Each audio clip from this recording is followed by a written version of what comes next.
Halo teman-teman, selamat datang di channel Mathless. Pada video ini, saya akan menjelaskan materi mengenai turunan fungsi trigonometri. Harap disimak baik-baik. Baik teman-teman, kita akan masuk ke materi turunan fungsi trigonometri. Nah, kalau pada video saya sebelumnya mengenai turunan fungsi aljabar, ya berkaitan dengan fungsi aljabar ya.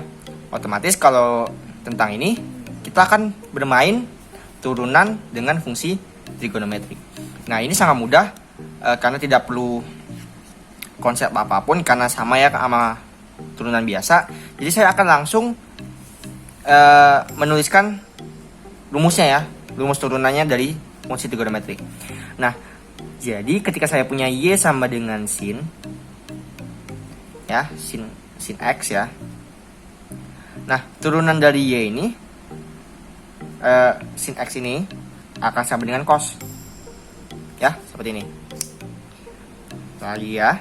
Setelah itu ketika saya punya cos, nah turunannya akan sama dengan minus sin. Ya, seperti itu. Lalu kalau saya punya tan, turunannya akan sama dengan sekan kuadrat. Kalau saya punya kotangan, ya, turunannya akan sama dengan minus kosekan kuadrat. Ya, seperti itu. Lalu kalau saya punya sekan, turunannya akan sama dengan sekan x dikali tangen x.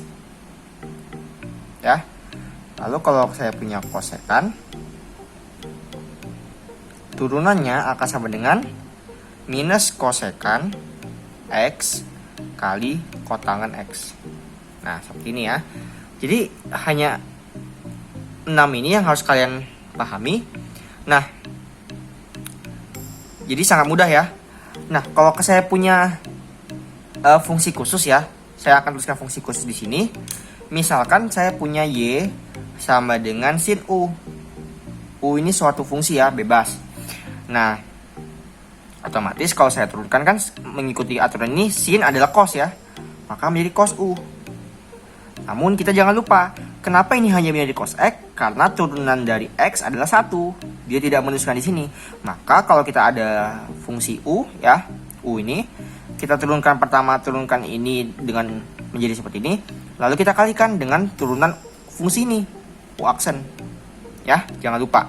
Kalau kalian hanya menjawab sin u menjadi cos u, kalian salah. Karena kalian tidak menurunkan bagian sini, ya. Jadi bagian dalam sini, misalkan ya, saya akan kasih contoh nih ya. Agar lebih mudah, langsung ke contoh soal saja, ya. Jadi saya misalkan punya fx ya sama dengan minus 15 sin 5 kurang 3x. Nah teman-teman, kalau kayak gini otomatis kita tulis ulang aja ininya. Ini kan nggak akan tersentuh apa-apa. Kita turunkan ininya. Sin adalah cos ya turunannya. Tulis ulang semuanya. Lalu kita turunkan yang dalam kurung ini. Nah dalam kurung ini, yang ini konstanta kita hiraukan menjadi minus 3 saja. Lalu menjadi seperti ini. Maka ini menjadi 45 ya cos 5 kurang 3x ya, seperti ini.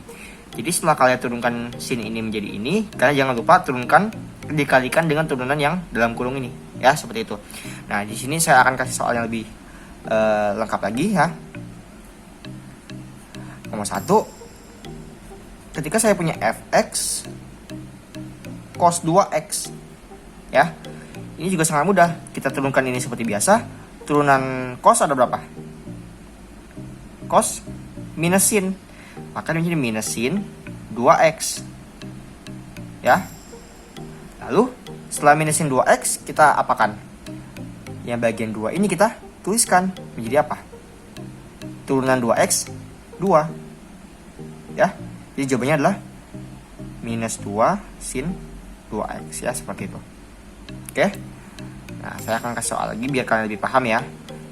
Saya misalkan punya fx di mana 3 sin 2x tambah 1. Maka turunannya, maaf ini turunan ya. Maka turunan dari ini adalah 3-nya kita biarkan.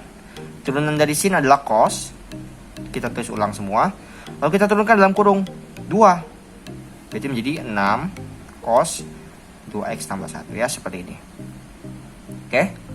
Nah, kalau saya misalkan juga punya seperti ini. Fx lalu 3x minus 2 sin 2x tambah 1. Nah, kalau kayak gini, karena ini perkalian ya, perkalian dua fungsi, ada fungsi ini dan fungsi yang ini, maka kita pakai sifat perkalian dua fungsi. Nah, pada video saya sebelumnya saya sudah menjelaskan mengenai turunan pada perkalian ya, perkalian dua fungsi seperti ini. Nah, bagi teman-teman yang belum paham, teman-teman yang belum tahu, teman-teman boleh nonton video saya sebelumnya. Nanti saya akan taruh linknya di pojok kanan atas video ini. Nah, ini kita tinggal turunkan bagian depan. Turunan depan ini adalah 3. Lalu kita turunkan belakang. Kita kalikan dengan yang belakang. Jadi, langkah pertama kita turunkan depan, lalu dikali dengan yang belakang. Ya, seperti ini. Lalu kita jumlahkan dengan bagian depan. Dibiarkan ya bagian depannya. Lalu kita turunkan yang belakang. Nah, turunan yang belakang ini apa? Turunan sin cos. Ya, cos 2x tambah 1. Lalu, belum selesai sampai situ, kita turunkan yang bagian kurung. Turunan yang bagian kurung ini 2x tambah 1 adalah 2. Ya. Jadi jawabannya seperti ini. Ya. Setelah itu saya juga punya contoh soal seperti ini. Misalkan ada sin dari 2x tambah 1 cos dari x tambah 1. Ya, ini sangat mudah juga ya. Karena ini perkalian dua fungsi ya, sama, kita turunkan bagian depan. Ini menjadi cos 2x tambah 1 kali 2 ya, turunan dalamnya. Kita selesai ya, turunan bagian depan selesai. Lalu kita kalikan dengan ini, cos x tambah 1. Lalu kita tambahkan dengan bagian depan, kita tulis ulang. Seperti ini ya, bagian depan kita tulis ulang. Lalu kita kalikan dengan turunan ini. Turunan cos adalah minus sin. Minus sin dari x tambah 1. Nah, kalau kita turunkan dalam kurungnya, ya 1 ya. Jadi kita tidak usah menuliskannya. Jadi kalau ini dapat kita sederhanakan menjadi seperti ini. 2 cos x tambah 1 cos 2x tambah 1 ya. Ini karena minus menjadi minus sin 2x tambah 1 sin x tambah 1 ya. Jadi jawabannya adalah seperti itu. Nah, ya teman-teman, ini video yang sangat pendek ya. Ini sangat mudah sekali. Kalian hanya perlu paham konsep turunan dulu ya. Jadi pada video saya sebelumnya teman-teman harus nonton dulu konsepnya, teman-teman paham. Lalu kalian tinggal mengubah fungsinya menjadi fungsi trigonometri seperti ini. Jadi ini sangat mudah sekali ya. Ya, seperti itu. Ayo dukung channel ini dengan cara subscribe dan aktifkan lonceng notifikasinya agar teman-teman gak ketinggalan materi-materi lainnya. Like jika kalian suka dengan video ini, dan sampai jumpa di video-video selanjutnya.